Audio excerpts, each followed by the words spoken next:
جو قید میں تھے سارے پرندے، پر بھی ہے یہ بھول گئے تھے جو جھکتے تھے ان کاندھوں پہ، سر بھی ہے یہ بھول گئے تھے۔ ایک گھونسلہ کیسے بنتا ہے ایک دن کا دیکھ کے۔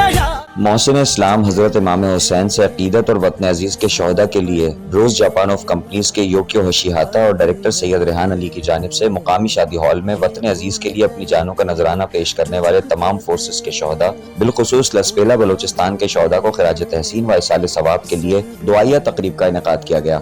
جس میں معروف اسکالر انجینئر جمیل احمد آوان نے دعائے مغفرت کروائی۔ تقریب کی نظامت کے فرائض عشرت علی خان اور سید ارمغان مسعود نے ادا کیے۔ دوران تقریب پاکستان کا قومی ترانہ معزز مہمانوں نے بادب کھڑے ہو کر سنا، جبکہ ISPR کا تیار کردہ شہیدوں پر گیت بھی اسکرین پر دکھایا گیا۔ علاوہ ازیں جاپان سے یوکیو بشیہاتا کا لسپیلا بلوچستان کے شہداء کے لیے خصوصی پیغام و دعا اسکرین کے ذریعے اردو ترجمے کے ساتھ دکھایا گیا۔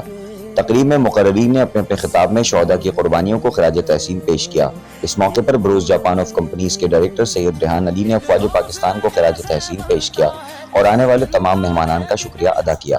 تقریب میں MPA Nadeem Siddiqui, Hyderabad chamber of commerce and industry کے سینئر نائب صدر نجم الدین قریشی، نائب صدر اویس خان، مذہبی و سماجی رہنما خالد قادری، اظہر شیخ، میر یاسر تالپور، DHO لالا جعفر، اسلم خان دیسوالی، اکرام گڈو، ساجدہ سنبل، جہانزیب خان، شاہد مقبول، دانش خالد، افشاں شیخ، حماد درانی، حمزہ خان، اسحاق راجو، ناصر خان بنیری، خالد عمران و دیگر کے علاوہ شہر کی سیاسی، سماجی، ثقافتی، ادبی شخصیات نے شرکت کی۔